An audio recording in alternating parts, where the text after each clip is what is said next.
video is about the top 5 NBA power forwards of all time. Now, I've looked at their skill set and success to measure who would be number 1 and who is number 5 in that sense. So, let's get started. Number 5 I have on my list is Sir Charles Barkley. Now, people will be saying, Barkley, well, but what about McHale and stuff? McHale, he was a great post-up power forward. Barkley was a good all-around power forward. And plus, he can run the court like no one else could. Barkley won an MVP in 1993, and he also went on to lead that Suns team to the finals, eventually losing to Michael Jordan's Bulls, which is nothing to complain about. He put up a good effort, but losing to Michael Jordan, like, that's not that bad once you think about it. Okay, number 4 I have on my list is Karl Malone. Karl Malone? I know. Like, why isn't he up there higher? Second all-time leading scorer, 2-time MVP. Like, why isn't he higher on your list, Josh? Well, the reason why he's not higher on my list is because no ring. He has 2 MVPs. I think it's back-to-back. Might be 1 year, missed a year, and then another year. But either way, he won 2 MVPs in a time span of 3 years, and he still didn't get that ring, even though he had John Stockton helping him. And you can use the same argument, Michael Jordan caught him, but who loses to the same person twice in the finals? I can't think of anyone. Like the Nets in the early 2000s, they lost to Lakers and Spurs. When's the last time we saw back-to-back final opponents facing each other again, and the same winner comes out? That's the reason why he's number 4. Now, number 3 I have on my list, and 3 and 2 are the toughest spots to pick on this one, because I'm a huge fan of one of these guys. So I'm just gonna go ahead and say Kevin Garnett. Why Kevin Garnett?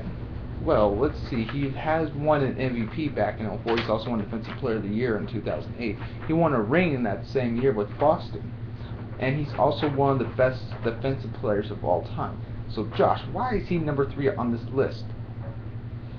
His skill set was amazing, but he just didn't lead his team to it. That's the reason why he is number 3 on my list. Now, number 2. This guy I'm a huge fan of, and you guys can say I am like, this is an unfair one. You guys can say that if you want, but really, I'm a huge fan of Dirk Nowitzki. He is number 2 on my list, and the reason why he is number 2 on my list is because he won a finals and MVP. He's a 10-time All-Star. He scored over 25,000 points. I know Kevin Garnett's close to that, but Dirk Nowitzki scored over 25,000 points. He has won his ring in 2011, being the Heat. People tend to diss them on that because it was the Heat's first year, but he still beat the Heat, no matter what you say.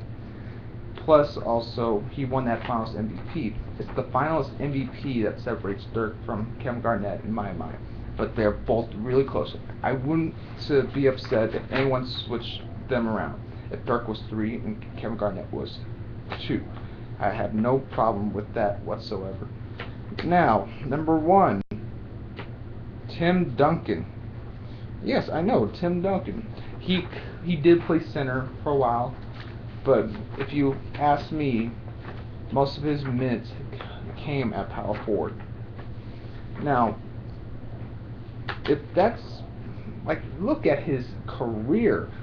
For 5 finals appearances now. 5 finals appearances. 4 wins. That's a higher success rate than Kobe. Just so you know, Kobe won 3 and 4, and then 3 and 5. So he has a much higher success rate than Kobe does. He just ran into LeBron's Heat. Now, he is a 3-time Finals MVP. I had to think about that. I'm sorry, I don't have the stats right in front of me. He is the all-time playoff leader in blocks. He is up there in all-time blocks during the regular season. He is in the top 20 in scoring, I believe, of all time. He is one of the best rebounders we've seen in the past 20 years. He has one of the best post games we've seen in the past 25 years, since McHale was out of his prime. So that is why I have Tim Duncan at number 1 on this list.